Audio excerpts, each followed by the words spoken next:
कि वक्त से लड़कर जो नसीब बदल दे, कि वक्त से लड़कर जो नसीब बदल दे, इंसान वही जो अपनी तकदीर बदल दे। कल क्या होगा कभी मत सोचो, कि कल क्या होगा कभी मत सोचो, कल का क्या पता वक्त खुद अपनी तस्वीर बदल दे। आप सभी का गुरुकुल आर्मी ऑनलाइन प्लेटफॉर्म पर हार्दिक स्वागत, अभिनंदन। चलो आज की क्लास बड़ी महत्वपूर्ण होगी, एक बार सेशन को दबा के शेयर भी कर दीजिए। बड़ी इंपॉर्टेंट क्लास होगी, जो इंपॉर्टेंट क्वेश्चन है सारे के सारे इस क्लास में होंगे। हमने जो पहले क्लास ली थी केमिस्ट्री की, जितने भी हमने टॉपिक पढ़े थे उसके वापस रिवाइंड करेंगे इस क्लास में। तो आज की क्लास बड़ी महत्वपूर्ण होगी, जो आपके आर्मी, एमईएस और दिल्ली पुलिस के लिए जीत बेच जो अपना चल रहा है इंपॉर्टेंट क्वेश्चंस, ठीक है। तो बड़ी ही महत्वपूर्ण क्लास होगी आज आप सभी के लिए। तो सभी बच्चे एक बार सेशन को दबा के शेयर भी कर दीजिए। आज की क्लास में से लगभग मेरे हिसाब से आपके 5 या 6 नंबर 100% कंफर्म आना संभव है, बिल्कुल। तो सभी बच्चे एक बार सेशन को शेयर भी कर दीजिए, क्योंकि आज की क्लास बड़ी महत्वपूर्ण होगी, बिल्कुल लाड लो। तो बिना किसी देरी की क्लास का आगाज करेंगे। एक बार सेशन को दबा के शेयर जरूर कर दीजिए और लाइक जरूर कर दीजिए। बात करेंगे आज की क्लास में, स्टार्टिंग करेंगे कि सर्वप्रथम बात करें वर्तमान समय में कितने तत्वों की खोज हो चुकी है। बिल्कुल लाड लो, कतई जहर क्वेश्चन है, 100% क्वेश्चन आने की संभावना है। जो इंपोर्टेंट क्वेश्चन है आज तक की दृष्टि से जो देखा जाए कि अभी तक कौन से क्वेश्चन पूछे गए, कौन से लेवल का क्वेश्चन पूछा गया था और कौन से क्वेश्चन रिपीटेड हुए, वह क्वेश्चन इसमें रिपीटेड करेंगे। तो एक बार सभी बच्चे देखें और अपने जो पीछे की 4-5 क्लास है वो भी रिपीट आपकी हो जाएगी रिवाइंड, ठीक है। तो बिल्कुल छाप दीजिए वर्तमान समय में कितने तत्वों की खोज हो चुकी है, इसके बारे में एक बार सभी बच्चे छाप दीजिए। देखे बिल्कुल डाल ले, इसका राइट ऑप्शन होगा आपका 118 तत्व। कितने होगा इसका राइट ऑप्शन होगा आपका 118 तत्वों की, 118 तत्वों की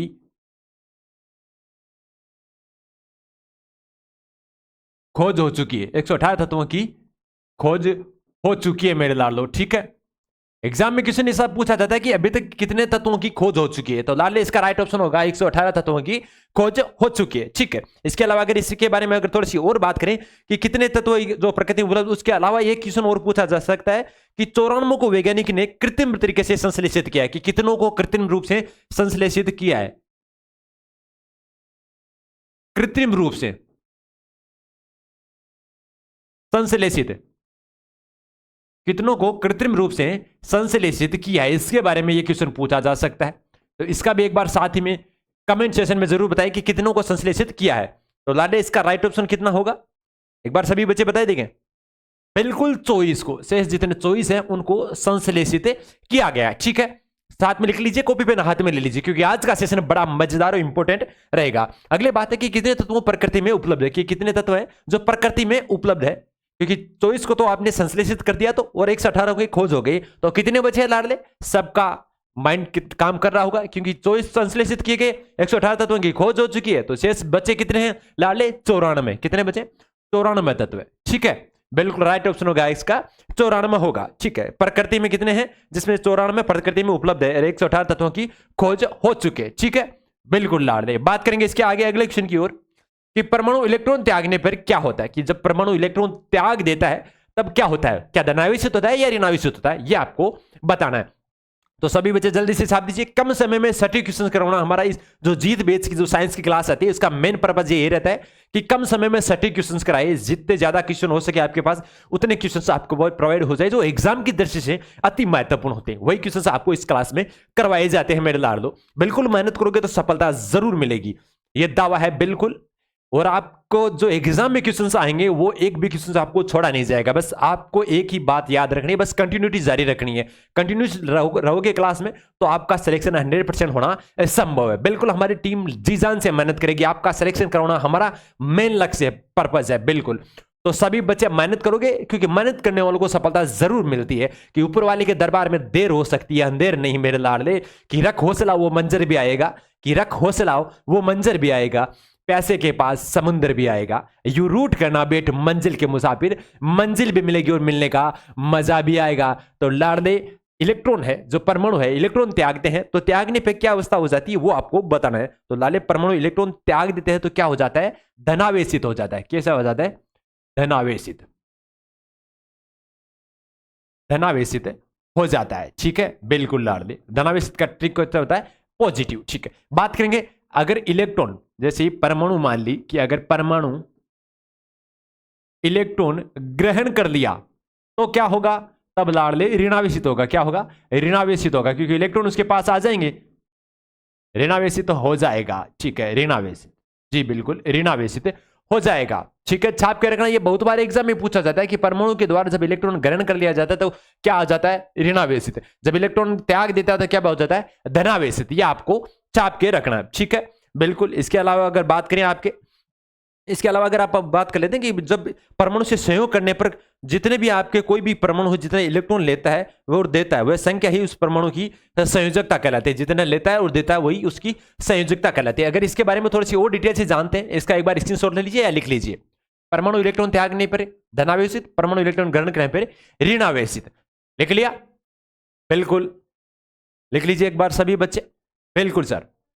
इसके अलावा बात करेंगे आगे, जैसा कि हमने बात की थी यहाँ पे आगे टॉपिक की बात की थी हमने, संयोजकता की। किसकी बात की थी हमने, संयोजकता की बात की थी, संयोजकता की। जैसा कि हमने जो साइंस की क्लास हमने जीत बैच में स्टार्ट की थी, इसमें हमने स्टार्ट से जब बायोलॉजी की क्लास स्टार्ट की थी तो हमने जैसे दो टॉपिक कंप्लीट हो जाते हैं उसके बाद जो ऑब्जेक्टिव टाइप के क्वेश्चंस होते हैं जो एग्जाम में पूछे जाते हैं वो क्वेश्चंस हम अपने करवाते हैं ना। तो उसी प्रकार से अपन ये जीत बैच चल रहा है उसके अकॉर्डिंग ही चल रहा है। जैसा कोई 3-4 टॉपिक कंप्लीट हो गए उसके बाद अपन वैसे क्लास चल रही है अपने, जैसे ऑब्जेक्टिव टॉपिक से जैसे इस टॉपिक से कौन कौन से क्वेश्चन पूछे गए, जैसे संयोजकता का अपना टॉपिक कंप्लीट हो चुका है उसमें से कौन से क्वेश्चन बन सकते हैं वो क्वेश्चन करवाएंगे। साथ में पदार्थ की अवस्था करवा ली, भौतिक अवस्था करवा ली, रासायनिक परिवर्तन करवा लिया, भौतिक परिवर्तन करवा लिया हमने टॉपिक, उनके सारे के क्वेश्चन इसमें करवाएंगे कि कौन से क्वेश्चन अभी तक एग्जाम में पूछे गए। बात करेंगे संयोजकता की, तो लाले संयोजकता के बारे में हमने सबसे पहले यह पढ़ा था कि किसी भी इलेक्ट्रॉन के बाह्यतम कक्षक में,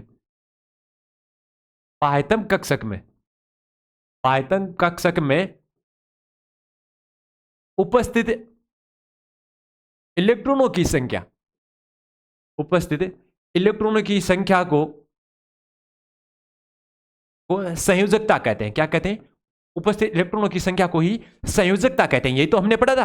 बिल्कुल, जो भी आपके तो उनके इलेक्ट्रॉन में बाह्यतम कक्ष में जितने इलेक्ट्रॉन होंगे वही उसकी संयोजकता होगी, यही पढ़ा था। बिल्कुल लाल ले। जैसा कि बात करते हैं इसमें एक रूल लागू होता है, कौन सा, रूल नंबर 1 ये लागू होता है कि अगर बाह्यतम कक्षक में इलेक्ट्रॉन में, किसमें, अगर बाह्यतम कक्षक में इलेक्ट्रॉन में अगर इलेक्ट्रॉनों की संख्या अगर 1, 2, 3 और 4 है तो उसकी संयोजकता भी, उसकी संयोजकता भी वही रहेगी। कितनी, वही मतलब जिसकी अगर बाह्यतम कक्षक में इलेक्ट्रॉन में 1 है तो 1 रहेगी, 2 है तो 2 रहेगी, 3 है तो 3 रहेगी, 4 है तो 4 रहेगी। ठीक है, जल्दी जल्दी करवाएंगे, ज्यादा कॉपी पेन हाथ में रखिए, जल्दी से साथ में लिख लीजिए। ठीक है, कोई भी चीज समझ में नहीं आती तो कमेंट सेक्शन में जरूर पूछ लीजिए, राइट ऑप्शन आपको मिल जाएगा। दूसरा रूल होता है कि अगर बाह्यतम कक्षक में इलेक्ट्रॉनों की संख्या अगर 4 तो वहां पे हो गया तो होगी 5, 5, 6, 7, 8। अगर 5, 6, 7, 8 होती है तब अगर संयोजकता निकालने का अगर आपको बोला जाए तब क्या करना होगा आपको, 8 - n। क्या करना है, 8 - n। जैसा कि मान लिया जाए कि बाह्यतम कक्षक में इलेक्ट्रॉनों की संख्या अगर 5 है और उसमें संयोजकता पूछ ली जाए तब आपको रूल लगाना है कि 8 में से जितनी संख्या है n, मतलब जितनी भी संख्या इलेक्ट्रॉन है आपकी लास्ट कक्षक में, इसमें किसमें लास्ट में कितने, 5 का हमने एग्जाम्पल लिया था। अगर 5 है तो 8 - 5 बराबर 3। तब क्या होगा, जैसा कि हमने लिया 8 - 5 बराबर 3, तो उसकी संयोजकता कितनी होगी, 3 होगी। उसकी संयोजकता कितनी होगी, 3 होगी मेरे लाल। ठीक है, अगर आपके 5, 6, 7, 8 होते हैं और उसमें अगर संयोजकता पूछी जाती है तो आपको 8 में से जितनी भी संख्या, जितने इलेक्ट्रॉन आपके लास्ट कक्षक में होंगे वही उसकी संयोजकता होगी, उसमें से माइनस निकालें। 8 माइनस जितनी संयोजकता लास्ट में जो जितने इलेक्ट्रॉन है वो निकाल के जो शेष बचते हैं वो उसके संयोजकता होगी। ठीक है, लिख लिया, दोनों रूल फॉलो हो गए। बिल्कुल सर। अब बात करेंगे इसके अलावा अपन बात कर लेते हैं कि गुरुजी एग्जाम्पल की भी बात कर दी है, तो एग्जाम्पल की बात करते हैं। अगर कार्बन की पूछ ली जाए कि कार्बन की संयोजकता कितनी होती है, कि कार्बन की संयोजकता, कि कार्बन की संयोजकता बताइए सर। तो कार्बन की संयोजकता बात करते हैं, कार्बन का परमाणु क्रमांक कितना होगा, 6। ठीक है, हमने बात की थी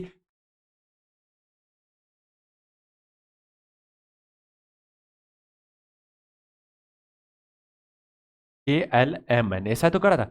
इलेक्ट्रॉनों की संख्या 2882, ऐसा तो रखा था। ठीक है, बिल्कुल सर, ऐसा ही हमने किया था। ठीक है, ऐसा किया था, बिल्कुल सर। अब बात करेंगे कार्बन में इलेक्ट्रॉनों की संख्या कितनी है, 6। प्रथम कक्षक में कितने इलेक्ट्रॉन भर गए, 2। शेष किसी में थे 4, क्योंकि 6 तो थे। इसमें अधिकतम भर कितने जा सकते हैं, 8 बच सकते हैं, है ना।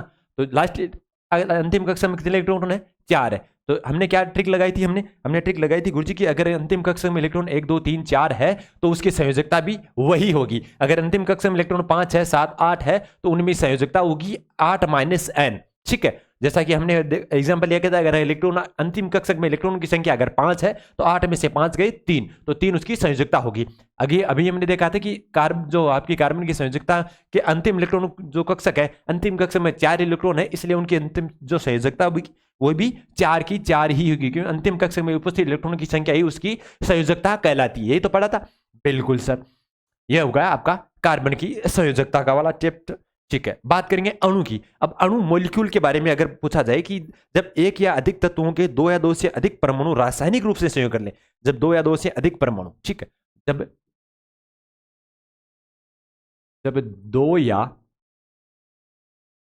2 से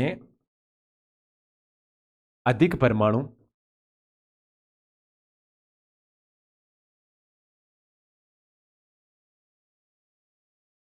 परमाणु रासायनिक रूप से सहयोग कर ले, रासायनिक रूप से संयोग कर ले,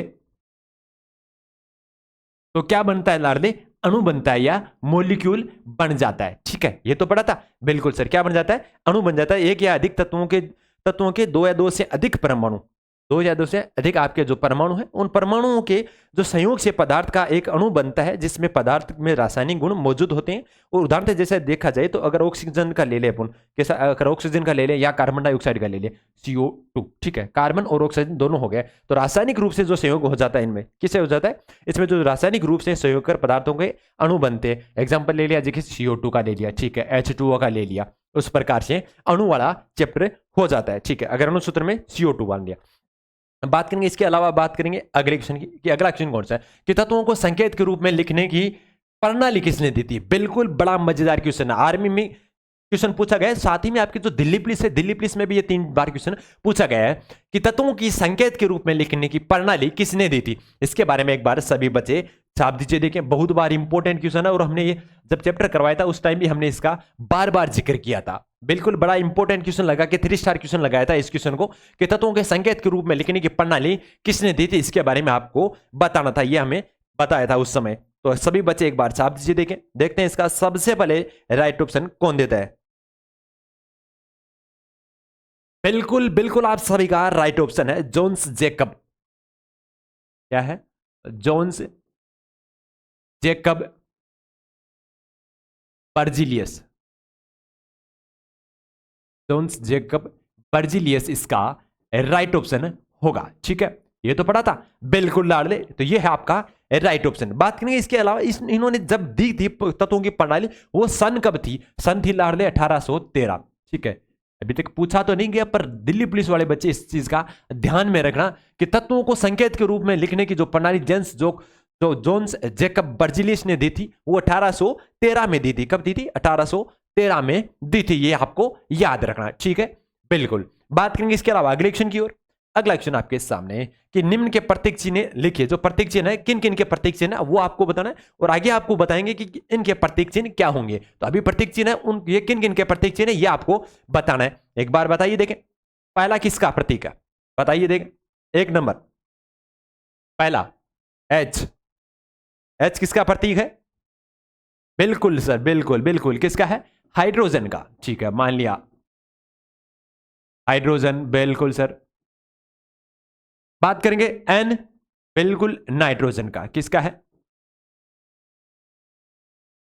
नाइट्रोजन का। अब बात करेंगे आर्मी कलर में जो प्रतीक पूछा गया था W का, तो W किसका प्रतीक होता है मेरे लाडले? एक बार सभी बच्चे बताइए। देंगे W, बिल्कुल टंगस्टन। बिल्कुल बिल्कुल, किसका है? टंगस्टन का। ठीक है, बात करेंगे CO। CO किसका होता है? इसके बारे में एक बार सभी बच्चे बताइए। देखिए CO, बिल्कुल बिल्कुल, किसका होता है? कोबाल्ट का होता है। बिल्कुल कोबाल्ट का होता है। ठीक है, बिल्कुल साथ में लिख लीजिए। H hydrogen, N nitrogen, W tungsten और CO कोबाल्ट का होता है। ठीक है, लिख लिया। बिल्कुल सर। बात करेंगे इसके आगे कि मैग्नीज का प्रतीक चिन्ह बताइए, सोने का प्रतीक चिन्ह, पोटेशियम का प्रतीक चिन्ह और टिन का प्रतीक चिन्ह बताइए। बिल्कुल, अब प्रतीक चिन्ह के बताने हैं। अभी तो हमने पहले बात की थी प्रतीक चिन्हों के, किन किन के प्रतीक चिन्ह है। अब बात करेंगे निम्न के प्रतीक चिन्ह बनाइए। तो आपके मैग्नीज का प्रतीक चिन्ह क्या होता है मेरे लाडले? बिल्कुल MNO, बिल्कुल बिल्कुल रोहित, आप सभी का राइट ऑप्शन है एम, इसका राइट ऑप्शन होगा। बात करेंगे सोने की, तो सोने का प्रतीक क्या होता है? AU, बिल्कुल आर्गन होता है AU, आपका राइट ऑप्शन होगा। बात करेंगे पोटेशियम की, तो पोटेशियम का प्रतीक चिन्ह क्या होता है? के होता है, बिल्कुल। और बात करेंगे टिन की, तो टिन का प्रतीक चिन्ह क्या होता है मेरे लाडले? एक बार सभी बच्चे जरूर कमेंट सेक्शन में बताना, टिन का प्रतीक चिन्ह क्या होता है? बिल्कुल बिल्कुल, ये बहुत बार पूछा जाता है। टिन नाम से थोड़ा सा चेंज है, इसलिए हम थोड़ा सा आपको वेट कर रहे हैं। एक बार सभी बच्चे बताइए टिन का। बिल्कुल लाडले, SN होता है। क्या होता है? SN होता है। कई बच्चे करते हैं TI नहीं होता बेटे, SN होता है। ठीक है, बिल्कुल सर। बात करेंगे इसके आगे कि पदार्थों के अणुसूत्र लिखिए, कि पदार्थ है उनके अणुसूत्र हमें लिखने, तो इसके बारे में एक बार सभी बच्चे बताइए। देखिए पदार्थों के अणुसूत्र के बारे में देखते हैं, इसका सबसे पहले राइट ऑप्शन कौन देता है? रेत का सबसे पहले, कि रेत का सबसे पहले अणुसूत्र बताइए, तो रेत का अणुसूत्र क्या होता है? बिल्कुल SiO2, बिल्कुल बिल्कुल SiO2 आपका रेत का प्रतीक चिन्ह होता है। ठीक है, मान ली गुरुजी। अब बात करेंगे शक्कर की, तो शक्कर का प्रतीक चिन्ह क्या होता है, या जो आपकी अणुसूत्र होता है, सॉरी शक्कर का, तो शक्कर का आपका लिखना आप सभी को एक बार बताइए। देखिए शक्कर का, बिल्कुल बिल्कुल C12 H2, C12 H2OH, बिल्कुल ये होता है आपके शक्कर का। किसका होता है? शक्कर का होता है आपका जो अणुसूत्र। ठीक है, C12 H2OH होता है। ठीक है, अगर इसका पूछ लिया जाए शक्कर के अलावा, अगर आपको ग्लूकोज का पूछ लिया जाए, किसको? ग्लूकोज का, तो ग्लूकोज का अणुसूत्र क्या होता है मेरे लाडले? C6H12O6 होता है। ठीक है, बिल्कुल लाडले, ये भी आपको छाप के रखना, बहुत बार एग्जाम में पूछा गया है। अब बात करेंगे नौसादार की, तो नौसादार का जो अणुसूत्र होता है वह क्या होता है? एक बार सभी बच्चे बताइए नौसादार का अणुसूत्र। बिल्कुल NH4Cl, NH4Cl होता है नौसादार का, जो ये भी बहुत बार एग्जाम में पूछा गया आर्मी GD में। बात करेंगे लाल दवा की, लाल दवा भी बहुत बार पूछा जाता है, जो इंपॉर्टेंट है वही आपको करवाए जा रहे हैं। वैसे अणुसूत्र तो बहुत के, पर जो एग्जाम में बार बार रिपीटेड हुए हैं, जो एग्जाम की दृष्टि से अति महत्वपूर्ण, वही आपको करवाए जा रहे हैं। तो लाल दवा का जो अणुसूत्र होता है वह क्या होता है? KMNO4, बिल्कुल क्या होता है? KMNO4 होता है, KMNO4 होता है इसका अणुसूत्र। ठीक है, बिल्कुल लाडले, लिख लिया, बिल्कुल सर। बात करेंगे इसके आगे, अगर और पूछ लिया जाए आपके अणुसूत्र में, अगर नीलेथोता का पूछ लिया जाए, किसका? नीलेथोता का, नीलाथोता, ये भी बड़ा इंपॉर्टेंट है। तो नीलेथोता का एक बार सभी बच्चे कमेंट सेशन में छापिए। देखें नीलेथोते का अणुसूत्र क्या होता है, ये आपको बताना है। तो नीलेथोता का क्या होता है? बिल्कुल बिल्कुल बिल्कुल CuSO4, CuSO4 5H2O, क्या होता है? CuSO4 5H2O इसका राइट ऑप्शन है, होता है। ठीक है, बिल्कुल। इसके अलावा अगर और पूछ लिया जाए आपके खाने का सोडा, जो सबसे ज्यादा इंपॉर्टेंट होता है, क्या होता है? खाने का सोडा,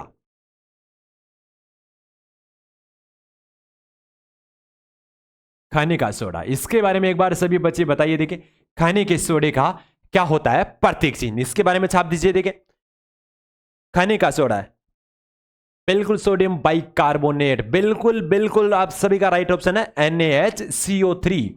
क्या होता है? NaHCO3 इसका राइट ऑप्शन होता है। लिख लीजिए एक बार सभी बच्चे। बिल्कुल सर, लिख लिया, बिल्कुल लिख लीजिए। बिल्कुल गुरुजी, हमने बात की थी, अब जो हमने आगे टॉपिक पढ़ा था, आगे पूछा गया था गुरुजी, कि उसमें पूछा गया था कि आपके जो प्रतीक चिन्हों के अलावा आपके, हमने पूछा था कि आपके जो अवस्थाएं हैं, पदार्थ की जो अवस्था के बारे में पूछा गया था। और अवस्था के बारे में हमें सबसे पहले क्वेश्चन देखने को मिला था आपके, तो दैर्घ्य का पूछा गया था, कि दैर्घ्य का आयतन और आकार के बारे में, क्योंकि इसका आकार और आयतन दोनों अलग अलग होते हैं, आकार और आयतन। ठीक है, क्योंकि गैस का आकार आयतन अनिश्चित होता है, और आपका द्रव्य ठोस होता है, उसका आकार आयतन निश्चित होता है। जबकि द्रव्य आपको कंफ्यूजन करने वाला होता है, तो द्रव्य का आयतन क्या होता है और आकार क्या होता है, यह आपको बताना है। तो पदार्थ की इस अवस्था में केवल आपका आयतन निश्चित होता है। क्या होता है? केवल आयतन निश्चित होता है। यह आपको ध्यान में रखना है, सबसे कंफ्यूजन यही करता है। केवल आयतन आपका निश्चित होता है, आकार अनिश्चित होता है। ठीक है, और बात करेंगे आपके आगे, अगर यहां पे गैस की पूछ लिया जाए, तो गैस की क्या होगा मेरे लाडले, यहाँ पे दोनों ही अनिश्चित होंगे। क्या होंगे? दोनों ही अनिश्चित होंगे। और अगर आपकी यहाँ पे ठोस का पूछ लिया जाए तो ठोस की क्या होगी लाडले? दोनों निश्चित होगी। क्या होगी? इसकी आकार और आयतन दोनों ही निश्चित होंगे। यह आपको छाप के रखना है। ठीक है, आयतन लंबा है मतलब आकार में 3 अक्षर है, आयतन में 4 अक्षर है, इसलिए निश्चित यह होगा। ठीक है, बिल्कुल लिख लिया। बिल्कुल सर,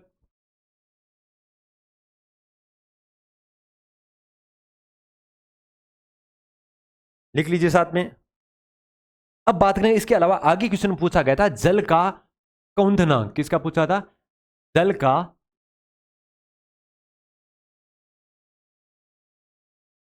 का कौंधनांक पूछा जाता है। तो लाले जो शुद्ध जल का कौंधनांक कितना होता है? हाँ, अगर शुद्ध भी लिख सकते हो क्योंकि एग्जाम में पूछा गया था। तो शुद्ध जल का कौंधनांक कितना होता है ये आपको छापना है। तो छाप दीजिए। देखिए शुद्ध जल का कौंधनांक कितना होता है लाडले? बिल्कुल 100 डिग्री सेंटीग्रेड। कितना होता है? 100 डिग्री सेंटीग्रेड आपके शुद्ध जल का कौंधनांक होता है। और गलनांक बात कर लिया जाए कि गलनांक व हिमांक बिंदु कितना होता है? गलनांक व हिमांक होता है आपका 0 डिग्री सेंटीग्रेड। कितना होता है? 0 डिग्री सेंटीग्रेड होता है। ठीक है, बिल्कुल लिख लीजिए एक बार सभी बच्चे। बिल्कुल गैसीय अवस्था व द्रव अवस्था में बदलना ही संघनन कहलाता है। ठीक है, यह भी ध्यान में रखना।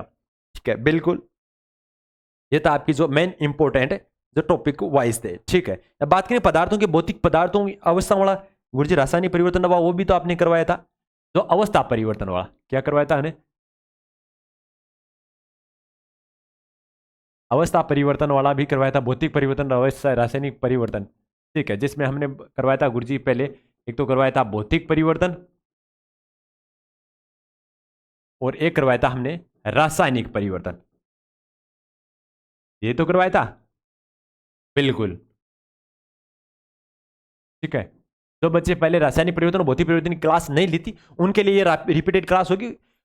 जिन्होंने नहीं लिए वो तो एक बार ध्यान में रखना, और जिन बच्चों ने क्लास ले ली उनके लिए रिपीटेड क्लास हो जाएगी। तो इस प्रकार के जो भौतिक परिवर्तन होता है उस प्रकार के परिवर्तन पदार्थ की अवस्था में परिवर्तन होता है, परंतु रासायनिक गुणों में कोई परिवर्तन नहीं होता है। ठीक है, अवस्था परिवर्तन हो जाता है लेकिन आपके रासायनिक गुणों में कोई परिवर्तन नहीं होता। ये आपके भौतिक परिवर्तन की परिभाषा होती है। ठीक है, अगर इसमें पूछ लिया जाए रासायनिक परिवर्तन की, तो इस परिवर्तन पदार्थ के भौतिक व रासायनिक दोनों गुणों में परिवर्तन हो जाता है तथा नया पदार्थ बन जाता है ना। दोनों में परिवर्तन। ठीक है, दोनों में परिवर्तन और नया पदार्थ क्या हो जाता है? नया पदार्थ बन जाता है। यह आपकी रासायनिक परिवर्तन की परिभाषा थी। ठीक है, अब बात करेंगे आपके एग्जाम्पलों की। तो एग्जाम्पल की बात करते हैं तो अगर जैसा जाइए आपके भौतिक परिवर्तन की, तो भौतिक परिवर्तन का मान लिया जाए जैसे कांच का टूटना। कांच का टूटना किसका है? भौतिक परिवर्तन। ठीक है, नमक या शक्कर का पानी में घुलना किसका परिवर्तन है? भौतिक परिवर्तन। ठीक है, बात करेंगे लोहे का चुंबक में बदलना। लोहे का चुंबक में बदलना किसका परिवर्तन है?